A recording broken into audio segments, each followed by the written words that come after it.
Hey, everybody who's with me right now? Anybody live in chat?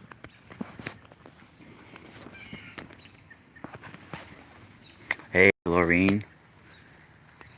So right now, I'm actually on my way to go do some work. I have to do some work for my father today at his house, and then I have to do readings. I have a couple of readings scheduled. I have email readings to do, and I have readings for all program scheduled for all this week. So, good morning, everybody. So I'm here to do a quick video for you guys. If you want to support me, you can always donate in chat room. And people that are donating $49 or more now have been receiving gift packages in the mail from me. So that can continue. Um, as well as my website's in the process of being updated. I have a lot of new products available and stuff like that. But right now, I want to talk about, and you see these massive stones here.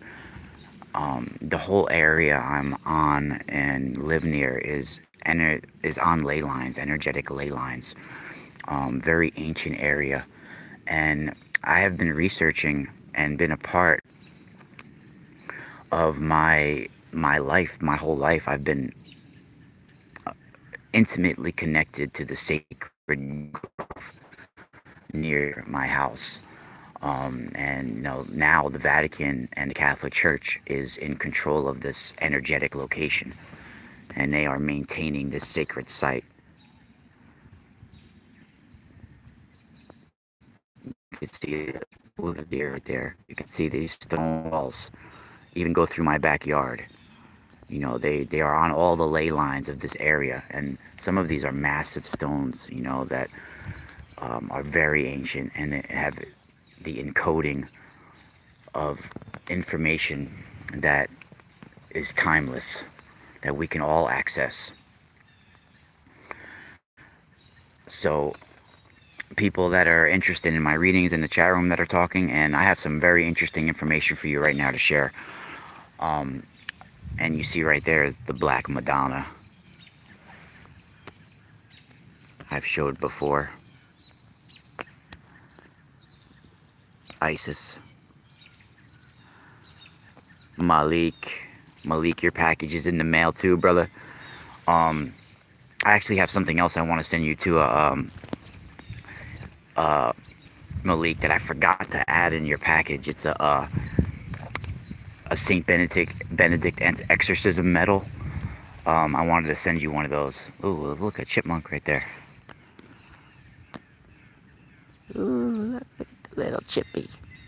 Alvin, Simon, Theodore. So, look at the spiral mobile. Whoa. So right now, I was gonna bring my guitar out here and jam out. Maybe we'll do that later.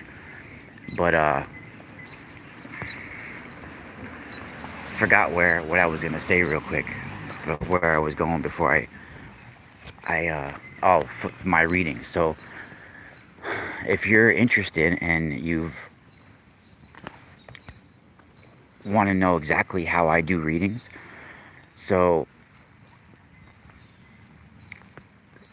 when I had a near-death experience, I think my brain had to compensate for not only what was going on, me dying, this and that, but something shifted in my consciousness, and it gave me certain abilities, and it gave me certain faults as well. Like, it gave me sensory issues, it gave me hypersensitivity, but I'm able to pick up on vibrations, and I'm able to see your whole timeline, the eternal now. It took me the last 30 years to develop and being able to interpret it right and understand it, but I'm basically able to find your energetic sun, that from the very second you're born, it rises throughout your sun rises through your timeline, through your spiritual timeline, and it causes different energetic shifts in your consciousness. And I can see this little stream of light going across all the mirrors of your life, like simultaneously. If I'm standing like this, if I look to the left and to the right, it's like mirrors of your life, and it's like a heartbeat shooting across it, like a straight line, like a ray of light. And I can follow that ray of light, and at certain ages I can see where it's a shift, where it's a jump, and I follow that little ray of light, and that's your sun rising through your lifetime, your energetic sun, and your connection to the sun, and how you grow with the earth and with nature. And I'm able to pick up on certain intervals in your life where things change for you, and I can pick up on your spiritual journey and your spiritual timelines, and help you activate certain abilities that have been dormant, that you have forgotten about. And so for for like $100 or whatever donation somebody gives, usually it's one or at least 1 or 2 sessions. Usually I do a follow-up with most people, and it's a life-changing thing for a very small amount of money.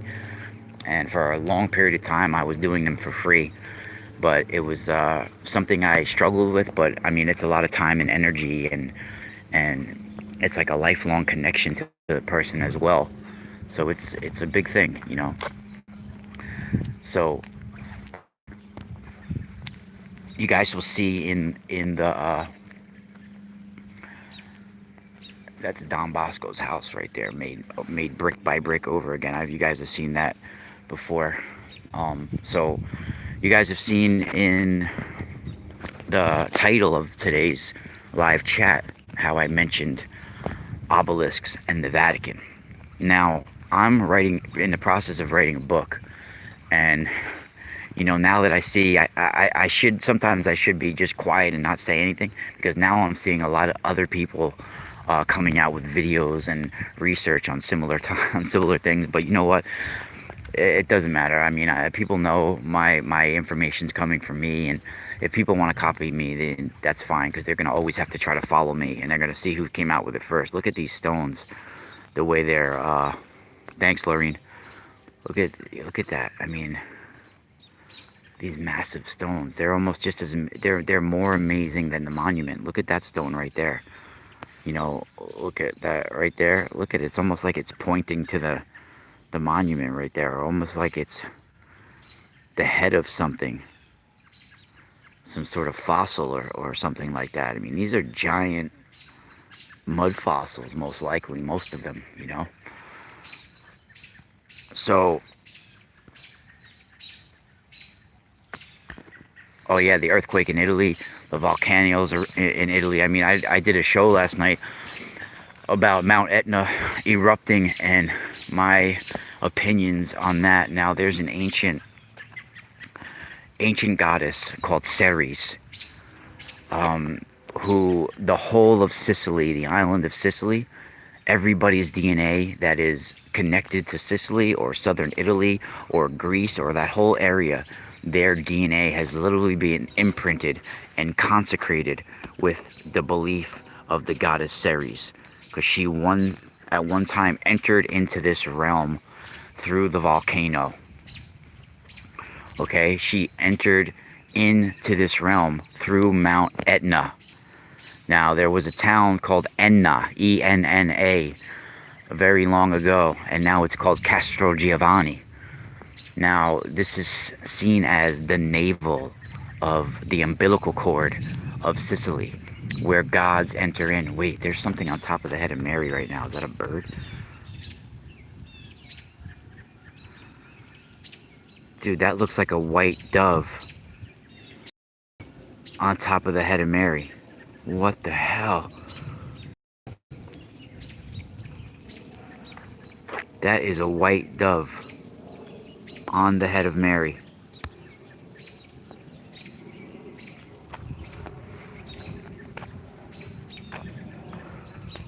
Holy shit.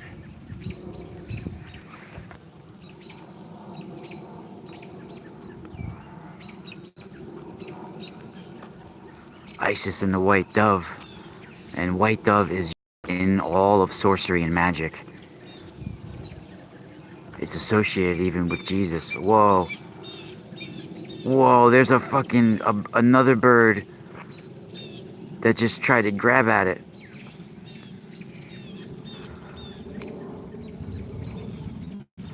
That's literally the light in the dark.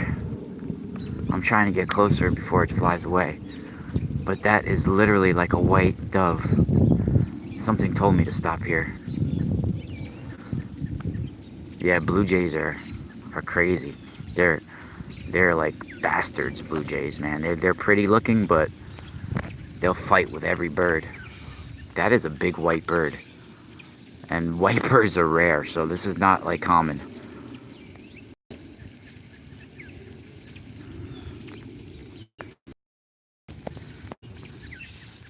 It's like majestic too. I have never, whoa. There's some kind of battle going on. That bird's not even phased. Is that a hawk? Whoa.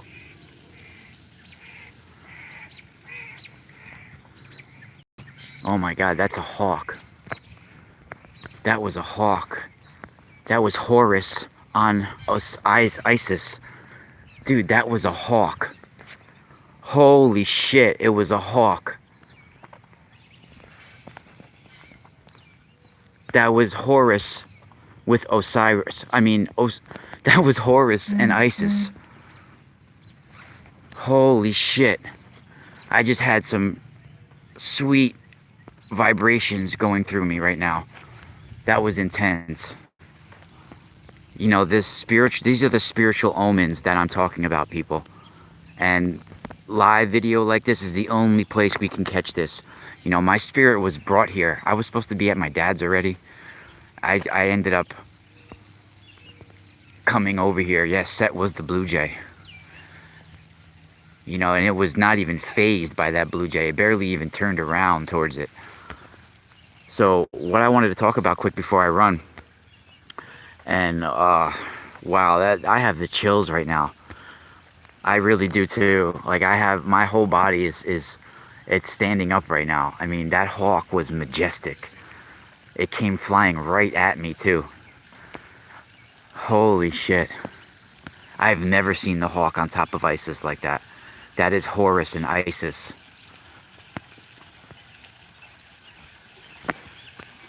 So what I wanted to talk about, and you see now they have the water, the fountain right here, where she's standing, rising out of the pentacle, out of the star, the circle star. And she is Mary of the Sea, Isis of the sea. You know, the chain is even like she's holding the crescent moon. The chain is in the shape of the crescent moon. And an Ankh is a derivative, the cross is the derivative of the Ankh. And she's holding the Ankh on a cross, on a chain, and that's an amulet. That's a sacred sign. And she is the Black Madonna, and she has a pentagram on her neck. All Black Madonnas have some sort of scar, supernatural scar or sign on their throat. And this goes back very ancient to the Tartars' arrows, to supernatural Poland pictures. It was in my show last night. Now, I was talking about obelisks. That's the topic. Rosary Madonna, the Black Madonna. You see how it's dark. She's dark. This is the Black Madonna. So I was talking about obelisks, and you see these. Yeah, I felt the energy fly by too as well, Malik. Definitely. I mean, I really feel like I have the best live chat out there. I have the best content that you can find, because other people have stuff going on, but I mean, this is live energy, and you can't find this anywhere else. You can't find my genetic history anywhere else, where I'm able to connect to nature and find these spiritual omens like this, you know. And it was worth it, you know. Even if I'm broke, even if we're struggling, things like this are worth it. And the title of today's video is Obelisks and the Vatican. Now, I'm writing a book on this. I'm writing a book on this, and I'm uncovering a lot of information.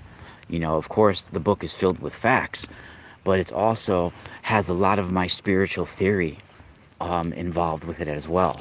And I'm uncovering a lot of technology, spiritual technology that's broadcasting this energetic shift and this end times apocalypse script that the religions of the world are projecting out towards us.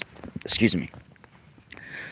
Now, it's my understanding that obelisks, especially all over the world, especially the ones in Rome, and the most obelisks in the world are in Rome, not Egypt, in Rome. And they are at sacred sites. They are at certain on certain ley lines and energetic spots, and they're hijacking energy and broadcasting a transmission of the apocalypse of the dark ones. And they're broadcasting a dark energy, enchanting the population with an end times scenario. Now, in the 1500s, I think it was, correct me if I'm wrong, somebody, but it was when Pope Leo the 10th was Pope. I think it's the 1500s now. Now, the birds are talking to me. That's a warning.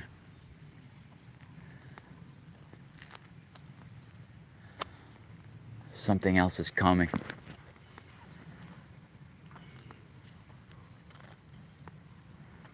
Wow. Okay, so now there's a lot of cars that just drove down there. The birds knew about that.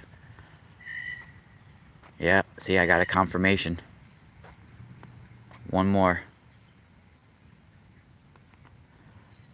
Wow, there's a lot of cars pulling in down there. All the way down there. There's like cars that just were pulling in. I think the church is starting there or something. There's a Korean Catholic church as well on the other side. Now you can see I'm surrounded by statues, the Mary, all that, all here. They're everywhere. There's an army of spirits, of statues here. Now,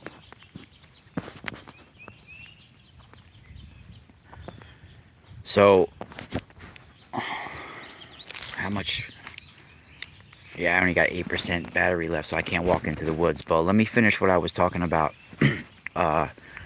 with the obelisks. Now, when Pope Leo the 10th was in office, they wanted something majestic. And this was not by chance. They wanted a pure white elephant. And they were trying to broadcast the coming race. The white, this Aryan universal, Aryan ISIS. You know, it's similar to what Hitler was coming with and all. They wanted a white elephant from India. It's part of the Aryan Brotherhood, symbol of the Aryan Brotherhood, and the Vatican wanted this elephant. It's of the pure white elephant DNA. And when Pope Leo the 10th, I think, was in office, they commissioned to get this white elephant of pure DNA. And it's an amazing feat that the elephant even survived the trip. And they brought it along with its caretaker, who had to whisper certain things in its ear and coerce it to go the whole day, the whole time, because the whole time the elephant would not try to, it didn't want to budge, it didn't want to go. The elephant knew what was taking place, and it had to have been like the guy was like whispering in its ear to like get it to go. There was so many times where it refused to get on the boat or did this, and they had to like bribe it and do all sorts of things. It was like a real hard time. So finally they did get it to Italy, and this elephant was actually mocked in parades. It was used in a very cruel manner, and it only survived 2 years after it got to Italy. Hold on, let me fix I'm losing battery here, so I gotta fix the lighting. Hold on, I can't even see the screen right now. There we go.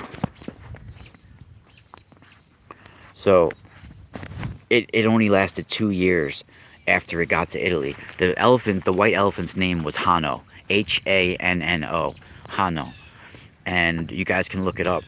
And basically, I mean, this is intense because it only lasted 2 years. It got sick, and they actually they found an obelisk, and they erected this obelisk in honor of the energy of the elephant. This dark takeover of the elephant, and they erected an obelisk that they found, and they commissioned someone to build a white marble elephant and put it with the obelisk, and it's actually in the Santa Maria sopra Minerva. And Minerva was a goddess similar to Diana, similar to Isis, similar to Mary. And at that piazza, the piazza, they have this obelisk standing on that energetic spot, and it's has the white marble elephant with it. And anytime you see an elephant with an obelisk in Rome, it has to do with this energy. And it's my understanding that the Vatican knew what they were doing. You know, they actually were trying to kill this elephant and do some sort of alchemical transformation, because it's my understanding, I do believe this to be true from my information and viewings that's coming to me, and my visions coming to me when I hear this information, when I read about it, is that the elephant was constipated, and they were bringing it to the Vatican veterinarian, and they were actually giving this elephant laxatives with gold mixed in with it, laced with gold, and it was contributing to the sickness of the elephant, even though they were trying some sort of alchemical healing or something. Probably they were trying shit out on this elephant. They were trying to make the elephant have more psychic energy and all this stuff going on. And they were using the elephant to tap in to psychic energy. And it's my understanding that they might have even used elephant hallucinogens, from what I'm seeing. And they were trying to tap into ancient Vedic gods. And they were using the obelisk and everything else, and they put that obelisk on the site, the energetic site where they were doing these experiments. So I have to run. Not only is my dad waiting for me, but I have a lot to do today. Thank you guys for supporting me. Like always, the information is intense. We caught a literal spiritual omen. We caught a spiritual encounter right here live on camera today, and I want to say thank you to you all for